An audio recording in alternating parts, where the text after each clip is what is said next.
अरे, मेरा कोलेस्ट्रॉल तो ज्यादा है, बट मेरा वेट तो ज्यादा नहीं है। मैं तो इतनी एक्सरसाइज करती हूँ, फिर भी कोलेस्ट्रॉल ज्यादा कैसे हो गया? मैं तो हमेशा हेल्दी खाना ही खाती हूँ, कोलेस्ट्रॉल कैसे बढ़ गया? क्या अब मुझे कोलेस्ट्रॉल को कम करने के लिए दवाई खानी पड़ेगी? लेकिन उसके तो काफी साइड इफेक्ट्स हैं। पर कहीं मुझे हार्ट अटैक तो नहीं हो जाएगा?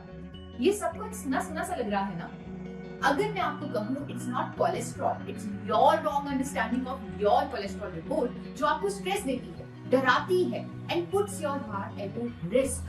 यस फ्रेंड्स, ज्यादातर लोगों को कोलेस्ट्रॉल को और उसकी टेस्ट रिपोर्ट को समझना ही नहीं आता है। इसीलिए मैं कह रही हूँ कोलेस्ट्रॉल से डरने की नहीं, इसे समझने की जरूरत है। क्या होता है ये कोलेस्ट्रॉल? कोलेस्ट्रॉल को हम ज्यादातर फैट समझते हैं क्योंकि कोलेस्ट्रॉल के टेस्ट का नाम होता है लिपिड प्रोफाइल टेस्ट। लिपिड यानी कि फैट, सो हम कोलेस्ट्रॉल को फैट ही समझते हैं। इसीलिए हम ये सोचते हैं कि जब हम मोटे होते हैं तभी हमें कोलेस्ट्रॉल होगा। पर दोस्तों, द फैक्ट इज पतले लोगों को भी कोलेस्ट्रॉल का प्रॉब्लम हो सकता है, क्योंकि एक्चुअल में cholesterol is not just lipid, it is basically lipoprotein. यानी कि ये दो पार्ट्स का बना होता है, fat and protein. Within cholesterol यानी lipoprotein there are good and bad cholesterol, जैसे हम नाम अक्सर सुनते भी हैं, जो एक्चुअल में उन लिपोप्रोटीन की टाइप्स होती हैं। But what are they really? एक लिपोप्रोटीन होता है HDL, जिसे गुड कोलेस्ट्रॉल बोलते हैं। LDL यानी लो डेंसिटी लिपोप्रोटीन, जिसे बैड कोलेस्ट्रॉल का नाम दिया जाता है। एक और टाइप ऑफ लिपोप्रोटीन होता है जो है VLDL, that means very low density lipoprotein, इसे वेरी बैड कोलेस्ट्रॉल का नाम मिलता है। There is one more thing दोस्तों, जिसे जरूर चेक किया जाता है जब भी आप अपना लिपिड प्रोफाइल टेस्ट करवाते हैं, वो है triglycerides. High levels of these triglycerides can put us in risk of so many diseases, so इसका आइडियल लेवल होना बहुत जरूरी है। देखिए दोस्तों, सही समय पर अपना लिपिड प्रोफाइल जानना बहुत जरूरी है ताकि हम टाइमली करेक्टिव एक्शन ले सकें। लिपिड प्रोफाइल टेस्ट के लिए आपको कम से कम 8 घंटे का फास्ट करना पड़ेगा। याद रखिए कि आपको 24 घंटे से पहले तक अल्कोहल का भी सेवन नहीं करना और ना ही कोई बहुत थकाने वाली एक्टिविटी करनी। टेस्ट जो भी हो, उसे आपको अपने टारगेट कोलेस्ट्रॉल पर लाना है। टारगेट क्या होना चाहिए? HDL कोलेस्ट्रॉल 50 से ऊपर हो, LDL अप टू 100 रहे, ट्राइग्लिसराइड 150 या उससे नीचे, VLDL कोलेस्ट्रॉल 35 या उससे नीचे। यही आपका टारगेट होना चाहिए। अब ये टारगेट कैसे पूरा होगा?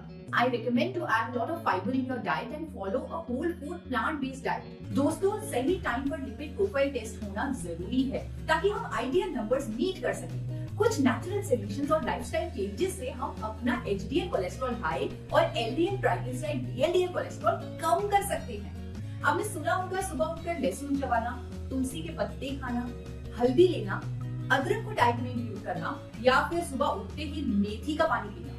All these are treated as some of the herbal remedies to manage cholesterol levels. But हाँ, ये बताना जरूरी है कि इन सब का कोई साइंटिफिक एविडेंस नहीं है that these things help manage cholesterol. But अगर मैं आपको कहूँ कि एक ऐसी नेचुरल रेमेडी है जो साइंटिफिकली प्रूवन है to manage your cholesterol levels, then आप क्या करेंगे? Yes friends, there is one scientifically proven, registered and approved solution provided by Mother Nature जो हमारा टारगेट कोलेस्ट्रॉल नंबर मीट करेगा। And that natural solution is gamma oryzanol. दोस्तों, after extensive research मैंने जाना कि गामा ओरिजिनॉल में इतनी health beneficial properties हैं जो हमें एक डिजीज फ्री लाइफ की ओर लेके जा सकती हैं। और one of the amazing properties of gamma oryzanol is its ability to lower cholesterol levels. दोस्तों, हजारों साइंटिफिक स्टडीज और क्लिनिकल ट्रायल्स प्रूव करते हैं that gamma oryzanol reduces bad cholesterol यानी LDL and VLDL।